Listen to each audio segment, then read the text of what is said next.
बिस्मिल्लाहिर्रहमानिर्रहीम। अस्सलाम वालेकुम नाज़रीन। नाज़रीन कराम, इलेक्शन 2024 का बाकायदा तौर पे ऐलान हो चुका है और हम आपके सामने पाकिस्तान के मुख्तलिफ जो डिस्ट्रिक्ट हैं, कौमी असम्बली के जो हल्के हैं, उनकी तफसीलात आपके सामने रख रहे हैं। नाज़रीन, डेरा गाजी खान डिस्ट्रिक्ट बहुत ही अहम डिस्ट्रिक्ट है। इसका एक जो हल्का है वो हम पहले कवर कर चुके हैं। आज हम इसका जो दूसरा हल्का है उसके मुतल्लिक जो इन्फॉर्मेशन है वो आपके सामने रखेंगे। नाज़रीन, डेरा गाजी खान के अंदर बहुत ही अहम शख्सियत साबिक वज़ीर आला जो उस्मान बुज़दार साहब से उनका तलब भी यहाँ से है। उसके अलावा साबिक सदर फ़रूक अहमद ख़ान लगारी साहब जो कि सदर भी रहे हैं, जुल्फ़कार खोसा साहब, दोस्त मोहम्मद खोसा साहब वज़ीर आला रहे हैं, अवैस खान लगारी और जरताज गुल साहबा। यानी कि जो आप समझ लें कि जो डिस्ट्रिक्ट डेरा गाजी खान है इसमें बहुत बड़ी सियासी शख्सियात का डिस्ट्रिक्ट है, इसलिए ये बड़ी ज़्यादा ही अहमियत का हामिल है। नाजरीन से गुजारिश है कि चैनल को ज़रूर सब्सक्राइब कर दें और वीडियो को लाइक करें और कमेंट सेक्शन में अपनी राय का इज़हार ज़रूर करें। नाजरीन, आज हम डेरा गाजी खान का जो हल्का है NA 184, ये पहला हल्का है बेसिकली, तो लेकिन हमारी वीडियो में ये दूसरा हल्का है। वैसे डेरा गाजी खान का ये पहला हल्का है। नाजरीन, ये 2023 की जो हल्का बंदी है उसके मुताबिक इसका नंबर है, जबकि 2018 में जब इसकी हल्का बंदियाँ थी तो उस वक्त इसका नंबर था NA 90। नाजरीन, 2018 में यहाँ से सरदार अमजद फ़रूक खान खोसा जो है पाकिस्तान तहरीक इंसाफ के टिकट से यहाँ से कामयाब हुए थे। और उसके बाद नाजरीन कराम, जो सरदार अमजद फ़रूक खान खोसा थे, जब पाकिस्तान तहरीक इंसाफ की हुकूमत अप्रैल में ख़त्म हुई तो उसमें से जनूबी पंजाब से बहुत 22 के करीब MNA थे, जिसमें सरदार अमजद फ़रूक खान खोसा भी शामिल थे, बासित बुखारी साहब हो, इस तरह और बहुत से रहनुमा थे जिन्होंने पाकिस्तान तहरीक इंसाफ का साथ छोड़ दिया था और वो मुस्लिम नून में चले गए थे। तो सरदार अमजद फ़रूक खान खोसा भी उन्हीं में शामिल थे। वो पाकिस्तान तहरीक इंसाफ को छोड़कर मुस्लिम नून में शामिल हो गए थे। और उसके बाद यहाँ पर जो एक सूबाई असम्बली की नशस्त थी, यहाँ भी जो बहादुर खान खोसा थे वो यहाँ से MNA थे, MPA थे, और उनके ऊपर भी जो है वो भी क्योंकि पाकिस्तान तहरीक इंसाफ का साथ छोड़ गए थे। उसके बाद इसके ऊपर ज़िमनी इलेक्शन हुआ था तो उसमें पाकिस्तान तहरीक इंसाफ के टिकट पर सरदार सैफुद्दीन खोसा साहब ने वो सीट जीत ली थी।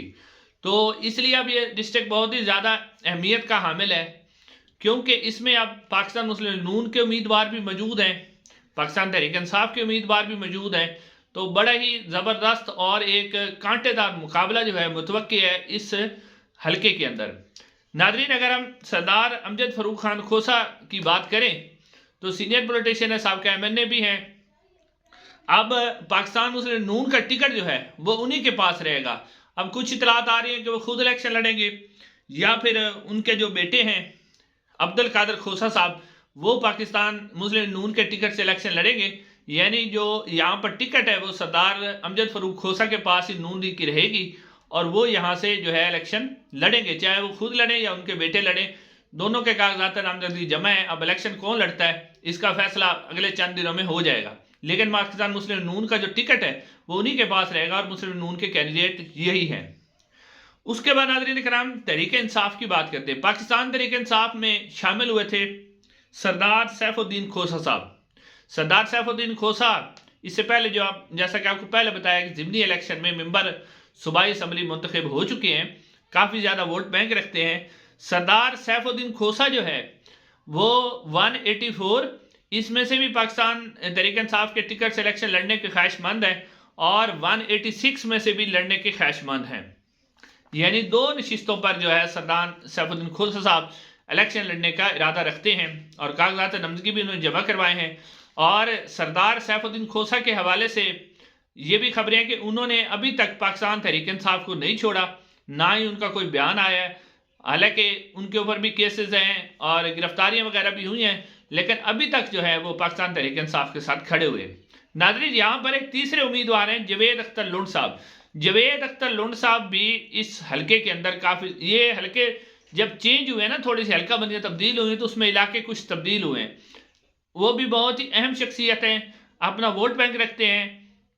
वो 2002 से 2008 तक भी मेंबर सूबाई असम्बली रहे हैं, 2008 से 2013 तक भी रहे हैं और 2013 से 2018 और 18 से लेकर 23 तक यानी तकरीबन 3 दफ़ा वो मेंबर सूबाई असम्बली मुंतखब हो चुके हैं और वो अपना ज़ाती वोट बैंक भी रखते हैं।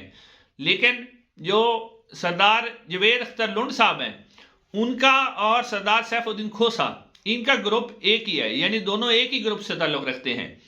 और इम्कानात भी यही हैं कि अगर इस के अंदर सरदार सैफुद्दीन खोसा साहब पाकिस्तान तहरीक इंसाफ के टिकट से इलेक्शन लड़ते हैं तो फिर जवेद अख्तर लुंड साहब जो है MPA का इलेक्शन लड़ेंगे। लेकिन अगर सरदार सैफुद्दीन खोसा साहब एक ही नशिस्त से लड़ते हैं 186 में से, यहाँ से वो नहीं लड़ते 184 में से, छोटी जेरी का जो 186 है, तो फिर यहाँ से पाकिस्तान तहरीक इंसाफ की तरफ से जवेद अख्तर लुंड साहब जो हैं वो उम्मीदवार हो सकते हैं। तो अब ये आने वाले वक्त में फैसला हो जाएगा। अगर सरदार सैफुद्दीन खोसा साहब खुद जो हैं पाकिस्तान तहरीक इंसाफ के टिकट से यहाँ से इलेक्शन लड़ते हैं और 86 में से भी इलेक्शन लड़ते हैं, तो ये वाली जो सीट है 184 की, और नीचे अगर उनके पैनल के जो MP हैं जवेद अख्तर लुंड साहब, वो इसी हल्के में से उनके नीचे MPA का इलेक्शन लड़ लेते हैं, तो जो अब तक के मुख्तलिफ सर्वेज बता रहे हैं, उन सर्वेज के मुताबिक सरदार सैफुद्दीन खोसा साहब ये जो नशिस्त है वो जीतने में कामयाब हो जाएंगे अब तक के सर्वेज के मुताबिक। लेकिन जो सरदार अमजद फरूक खोसा साहब है, उनका भी वोट बैंक है, आखिरकार वो 2018 में जीते हुए हैं, तो उनके साथ भी वोट बैंक है, एक बहुत बड़ा धड़ा उनके साथ भी है। लेकिन इस वक्त तक की जो सर्वेज हैं वो बता रहे हैं कि सरदार सैफुद्दीन खोसा अगर पाकिस्तान तहरीक इंसाफ के टिकट से लड़ते हैं और जवेद अख्तर लुंड साहब उनकी हिमायत करते हैं तो वो आसानी से नशिस्त निकालने में कामयाब हो जाएंगे। लेकिन अगर सरदार सैफुद्दीन खोसा जो है वो दूसरे हल्के में चले जाते हैं, जैसा कि इतलात भी आ रही हैं कि वो 186 में चले जाएंगे, तो फिर ये वाली नशिस्त होगी, इसके ऊपर जो मेंबर कौमी असम्बली का इलेक्शन लड़ेंगे वो सरदार जो जवेद अख्तर लुंड साहब हैं वो लड़ेंगे। तो फिर जवेद अख्तर लुंड और सरदार अमजद फरूक खोसा या उनके बेटे अब्दुल कादिर खोसा के दरमियान बड़ा ही कांटेदार मुकाबला होगा, और फिर हो सकता है कि सरदार अमजद फरूक खोसा जो है वो ये नशिस्त निकालने में कामयाब हो जाए पाकिस्तान मुस्लिम नून के। लेकिन ये सारा कुछ तो एक सर्वेज होते हैं, बाकी फैसला जो होता है वो वोटर ने करना होता है कि वोटर किसको वोट देता है। नाज़रीन, चैनल को जरूर सब्सक्राइब कीजिएगा। इंशाल्लाह अगली वीडियो में मुलाकात होगी। अस्सलाम वालेकुम।